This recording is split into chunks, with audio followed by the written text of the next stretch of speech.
been so long. It's been a while, yeah. It's been too long. Especially by the time this comes out, because there'll be a bit of a delay from recording. It'll have been like literally months, many months since you've been on. Yeah. Oh, exciting. It's good to see you. It's so good to see you. It's Yeah. been too long. What's been going on over the last little while? Last little while, I have finished most of my honours. Woo! And it's been good. We've been getting out of winter into summer. Mm-hmm. It's been nice. Good That's weather. great. That's great. How do you feel now that honours is over? Because tomorrow, technically, as we're recording, you have an exam. Yeah, tomorrow, 12:15. I'm done. Yeah, this time tomorrow you'll be done. But you've submitted your thesis already, at least. Yes. Mm-hmm. I'm glad that's done. I'm very proud of it. Yeah, that's insane. Very, very cool. Mm-hmm. So yeah, by the time this comes out, you'll well and truly have been celebrating for a couple of months, probably. Yeah. Which will be good. I want to know what life is like Post uni. Yeah. Can we also take a moment for your cool outfit? Oh, thank you. So obviously we didn't used to always record the video, and so I mentioned, as we were discussing it. And I'm like, I was gonna wear like a shirt, and I'm like, nah, wear a cooler shirt. Your earrings are fantastic. Oh, I don't think that you can see it, but it's the little soy fishes. That's so cool. But your mum got them for you. Yeah. So you don't know where they're from. No, I don't know where they're from, but they're very cool. Yeah. Otherwise, I would look for something like that. Yeah. Well, I schedule my hair wash around the podcast filming. Oh yes, very important. Yes. Doing the audio is so kind of nice because I didn't have to worry about it. Kind of just like slop. I had my tea. Yeah. I mean, we can still have tea. True.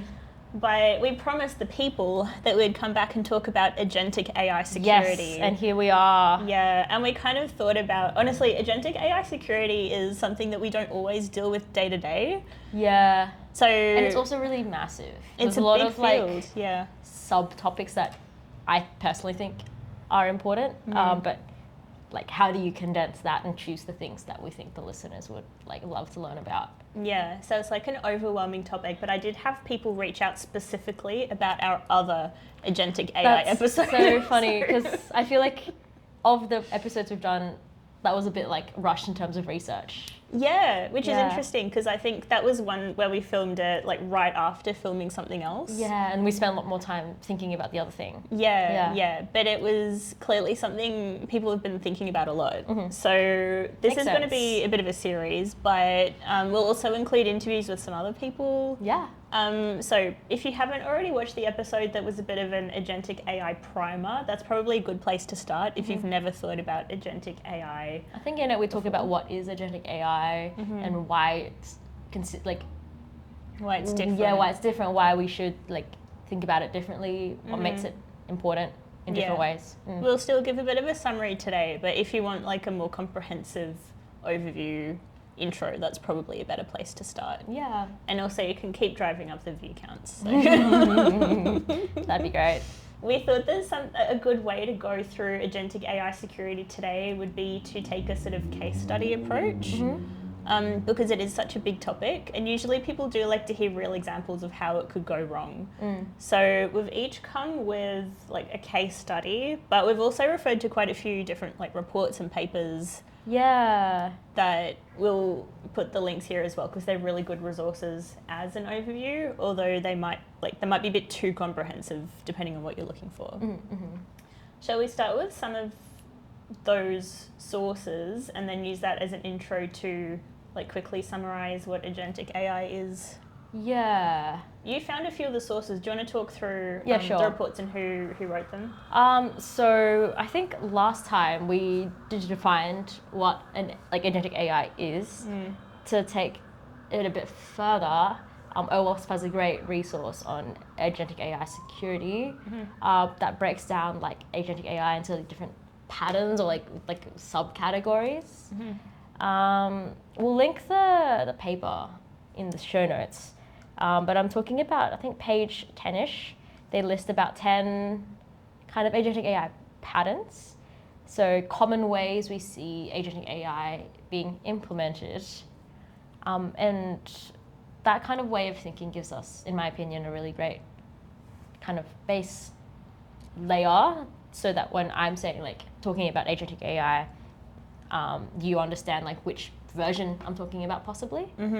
So on their report, they like list things like a reflective agent, which, let me read it, evaluates and critiques their own outputs to enhance performance. So like an AI code generator that reviews its own code. Task-oriented agents, so they're designed to handle specific tasks with clear objectives, such as customer support or booking appointments. There are hierarchical agents, so agents that are organized in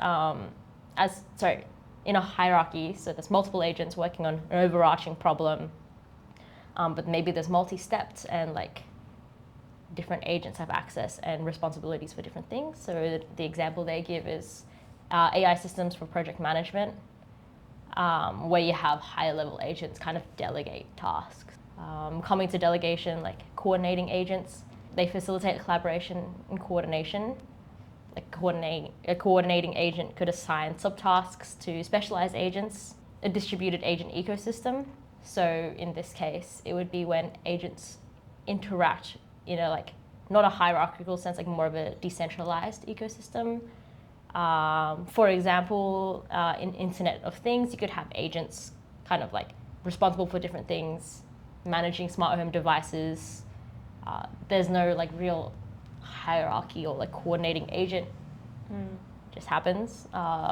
That's probably only like half the list, but I think one of the reasons this and thinking was quite interesting is because, so last time we defined an agent as essentially an AI system that can autonomously plan, make decisions and take actions towards achieving goals with like not that much human input, and that's usually where the definition ends. Like I haven't actually heard different agents referred to in terms of varieties before, and specifically the term patterns as well I think is like quite a deliberate choice, because it's not so much about like a type, but this is maybe like a blueprint of what it could look like a software pattern.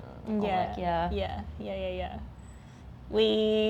Do you think it's worth reading out the others? Maybe just read out the titles, because then if people want to understand what they do, we can refer to the document. Yeah, so we have other things like RAG-based agents, context-aware agents. I think the key thing, these aren't like you said, they're patterns. You're not necessarily one type or the other, but these give us like a really useful framework to view similar agents, and maybe similar agents share similar risks. Yeah. I think the one that we wanted to call out today possibly was like task-oriented agents. I think when people think of agents, that's usually what they first think of. It's an agent that can do a specific task. Yeah. There's like a lot of AI security. We're like, what do we want to talk about today? With the case studies, like there's a lot of case studies we could, well, maybe not public, real life case studies that we could talk about, but just generally a lot of case studies we could talk about. Yeah. Maybe, I think today we're hoping to talk about the task-oriented agent, specifically with the issue of kind of misconfiguration and like tool misuse. Yeah. Because a key part of like agentic AI is the fact that the attack surface is much larger, because like the decision space is much.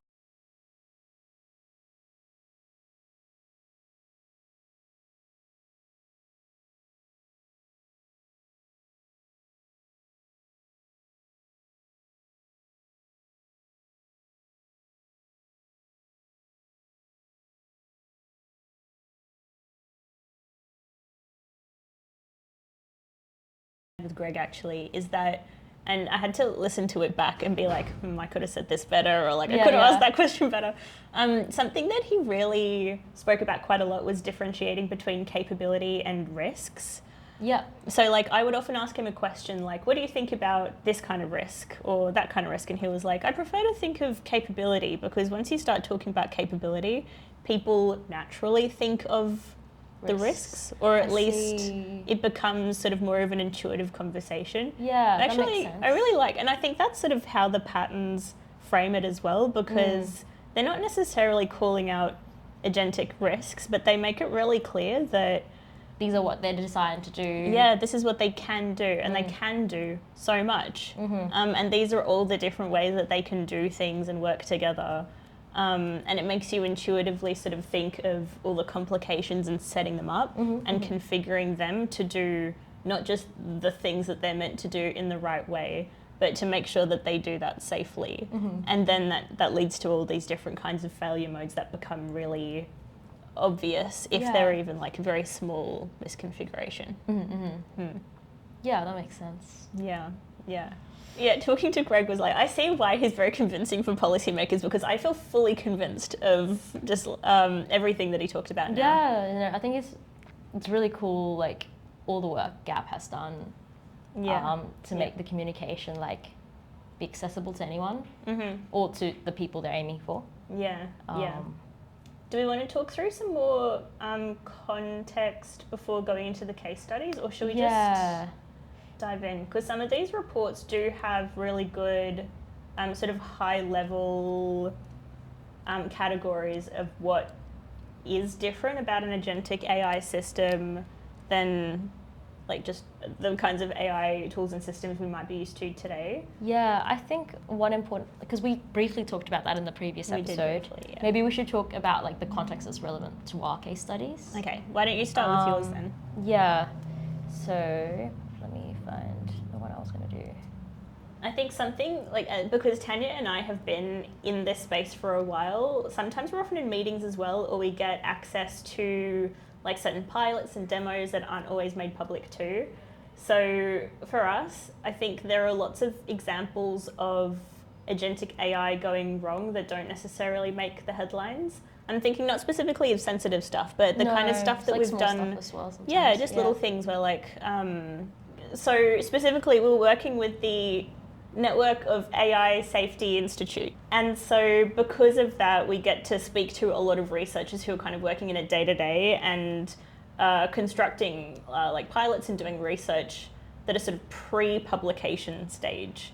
So we get to see a lot of the ideas that they then run with to produce these kinds of reports. And it's cool because a lot of the research is done by big companies. Like we'll link it below, but for example, Microsoft has their Agentic AI Threats and Mitigations document, which is really good. And they do research using their own systems and their own tools.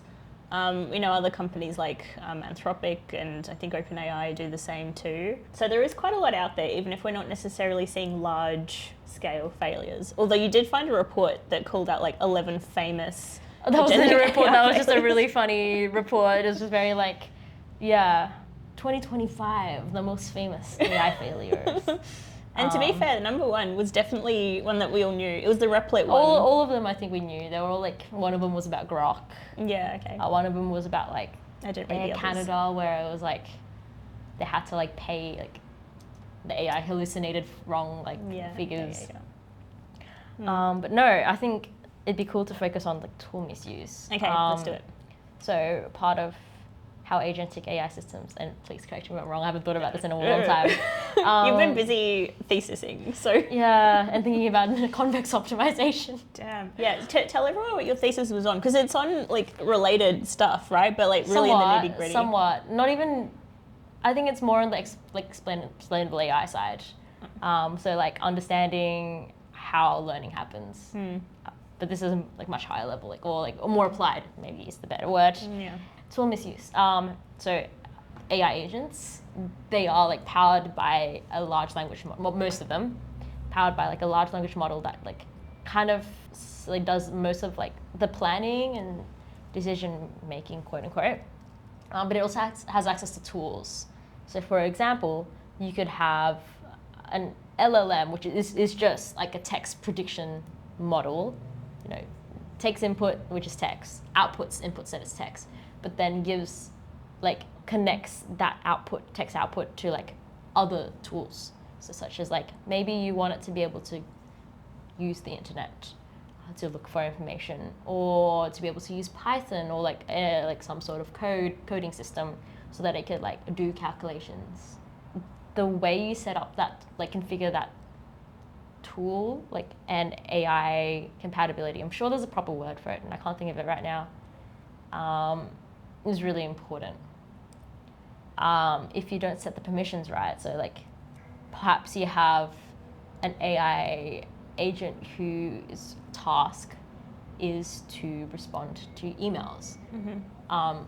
If you need it to be able to access emails, maybe you need it to be able to access the internet, but do you need it to access code, be able to code?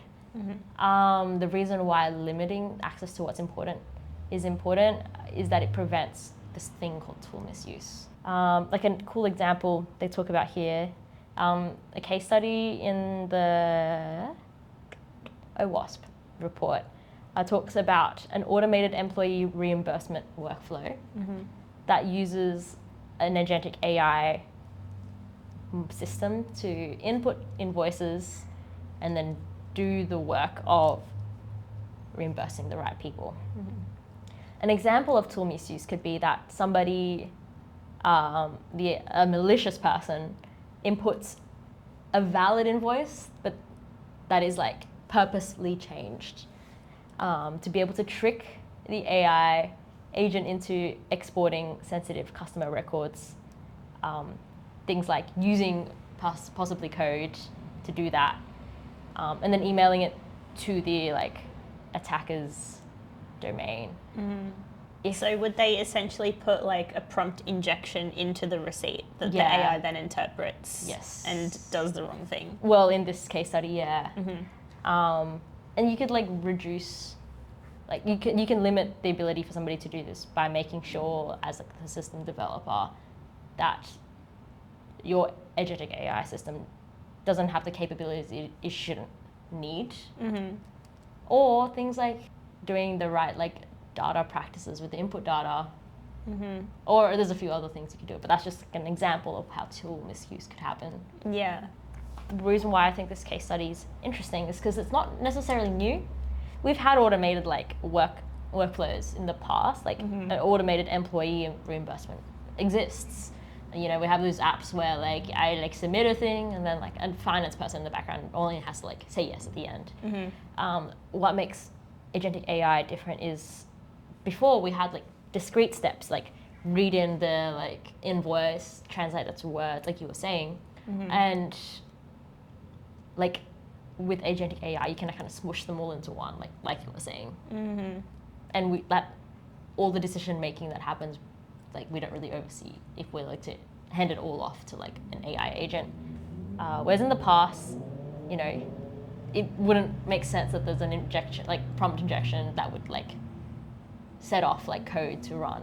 Yeah, because the example is based on RPA, so robotic process automation. Yeah. So before, if there was like a value, so the number, the dollar amount that someone would need to be reimbursed, that would just be the entry in a field, and the automation would specifically look for that and know what to do with that, and it would be a lot of like if and or logic. Yeah, and then probably like some like catches, like if more than $1 million. Yeah, yeah. But with agentic AI, understanding if something's going wrong is a lot harder because you kind of have to apply. Yeah, you wouldn't necessarily apply deterministic logic to check if something's going wrong. It'd be like checking how it's interpreting something. Yeah, it's easy to not. Yeah. And I know loads of people do. Yeah. But it's easy to not. Yeah. Yeah.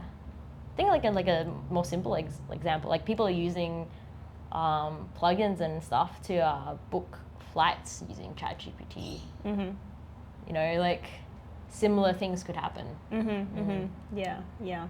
So I think this example from the Microsoft report, I quite like, because Microsoft is an organization that has like really led in AI security research for a very long time. They're of course looking at agentic AI as well, and what I like about it is that they do test it on their own systems, and because they do have access to state-of-the-art models and also detection tools, it's really interesting to see what kind of results they get. So they essentially did an experiment. So it was a proper research study, like they did multiple attempts to see how often it would work. But they executed / examined a memory poisoning attack. So if you think about an AI system that can read emails, it's probably going to be set up as a RAG. So it has access to a stored internal knowledge base based on that organization. But then it can also, if needed, refer back to the sort of base LLM for additional context that it might not already have. So there's a few different ways that the AI system would store memory, and in terms of how persistent it is. So, for example, you'd have 3 tiers of its memory structure. You'd have procedural, so the ability to understand task-related steps, so specifically related to the ability to like read and then send emails. You'd have episodic memory, so that's its ability to remember past interactions, so it might remember past emails that it's received. And then it also has semantic memory, so that's like factual and contextual knowledge. So beyond receiving information in emails, it might also understand that like the organization it works within is part of a specific field, and it might not have an understanding of the field that it doesn't just get from that knowledge store. So we've heard of examples of like prompt injections in emails and communications that are sent to these kinds of email assistants, but what they were specifically testing was that if an instruction that is sent in one of those like poisoned emails could actually affect not just the sort of short-term memory of that agent, but the longer, more persistent memory as well. So they, in a nutshell, they just sent a bunch of emails to the system with specific triggers in it. So an example of a trigger could be something like forward sensitive communication to this email address. And sometimes they would add like specific circumstances or like conditions that must be met. And then they wanted to see how often the agent would autonomously retrieve, interpret, and then act on those poisoned instructions without going back to a human reviewer. Because a lot of the time there'd be built in some kind of mechanism where the agent might check with the human if something looks a little bit dodgy. So it's also the ability to bypass that. And what they found was that the attack was successful about 40% of the time. Which I sort of think is interesting in terms of how to interpret these kinds of events as well, because if you think about like science, 40% is not good. Like it's not something that happens most of the time. But if you think about an attack working 40% of the time, that's really bad. Yeah. And I think they were able to even get it over 80% by modifying this like agent system prompt. So if your system had a different prompt, it could change like susceptibility to this attack. Yeah. That's a really good point too, actually, because it's thinking about the different tiers of the memory and what certain conditions must be met, and what the implementing organization could do that might weaken that system. Yeah. I'm curious. So like, how does the memory tiers work? Because I know like I haven't looked at a RAG as much. You have the like documents that it like searches for and then loads into like the conversation history for a specific time.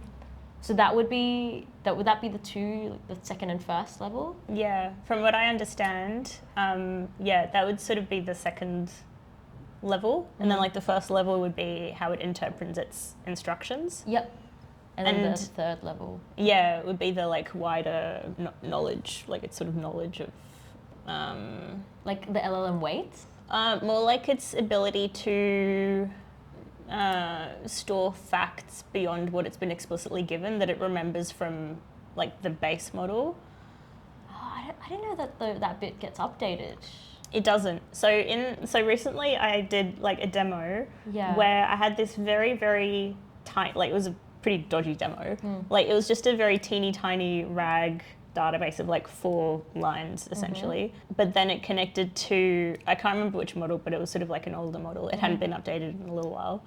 And so if you ask the system, the RAG system, questions about AI, which was in the knowledge base, it could retrieve faithfully things like, reinforcement learning is this, or AI is defined as this.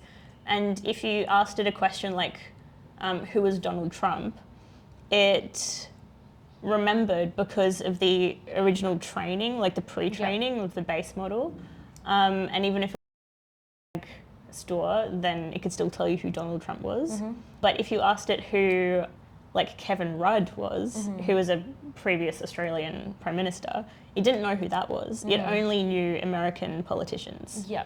And they hadn't been updated. So it would say, like, Donald Trump is a previous president. Yeah.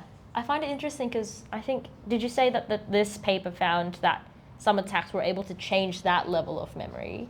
From what I understand... But we don't update those weights, so I'm kind of confused. From what I understand is that it was more persistent, not specifically in updating that memory, but it would remember that previous instruction from like a previous email subsequent emails. But one of the things that called out was one of the reasons that this this failure mode could happen was because the agent can act autonomously and decide what to store in its semantic memory. Ah, okay. So because it has the ability to make that update, that's why the weakness occurred. That's what they at least called out. So it's kind of similar to like how if you use the OpenAI ChatGPT interface, it has like context, like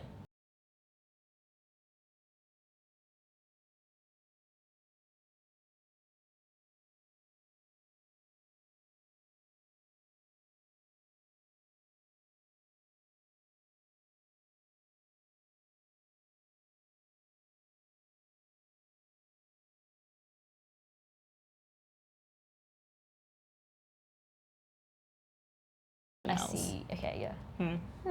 It's very interesting, very cool. Yeah, it was quite interesting. I think it's interesting because this is something that even though it's just an experiment, it could feasibly happen. It could feasibly happen.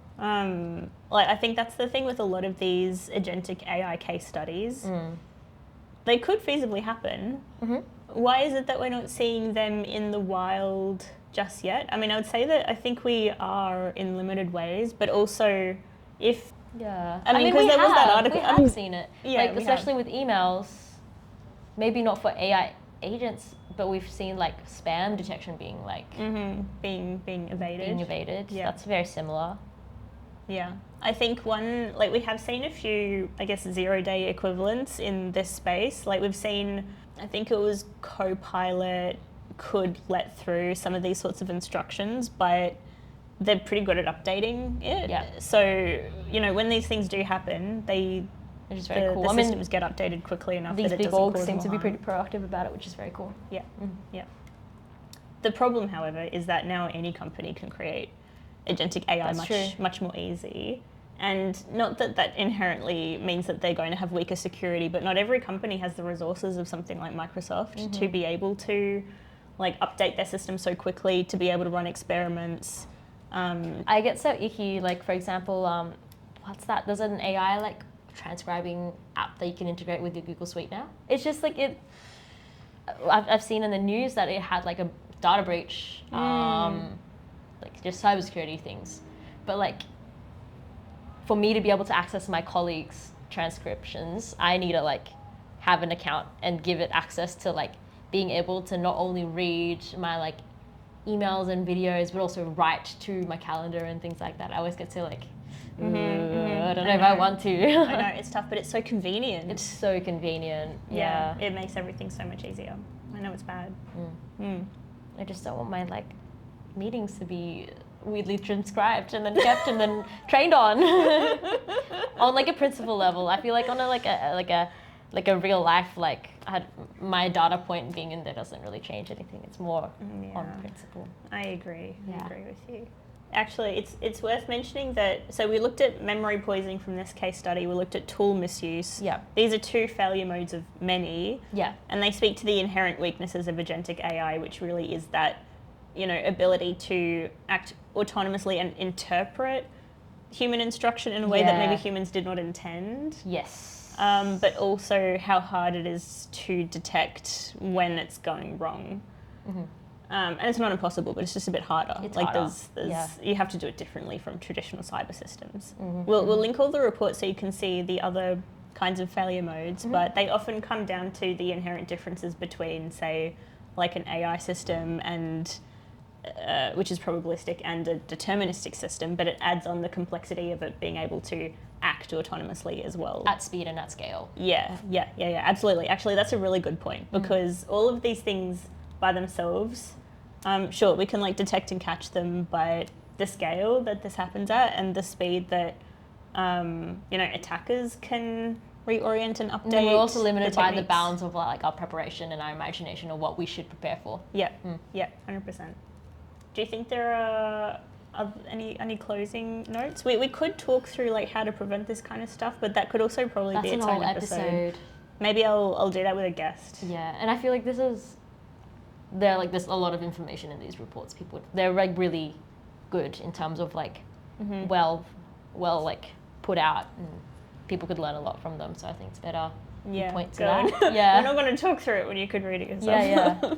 In the last episode, Greg was talking about his case study of using agents to download documents. If you haven't watched the Greg episodes, you really must, because you like reference them like a lot. I'm excited to watch it. I literally wake it's up not out yet when I'm like talking about this. Yeah. No, I literally wake up every morning and I have like a little snippet from our conversation that I'm like, oh yeah, I love those kind of conversations. The ones that stick with you. Yeah, I must have him back on. But yeah, his story about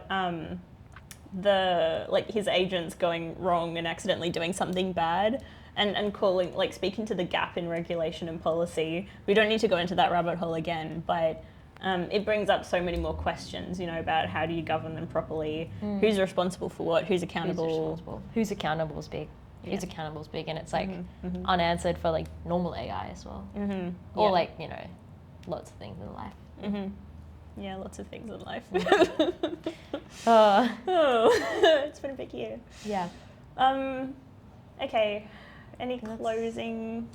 I think that's good. Look at the resources. Please reach out if you have like anything you're particularly interested in. Yeah. And it'll be goodbye. Yeah, till for next a while. time. Yeah. Enjoy wherever you're going next. Likewise. Yeah. Okay. Bye. See ya.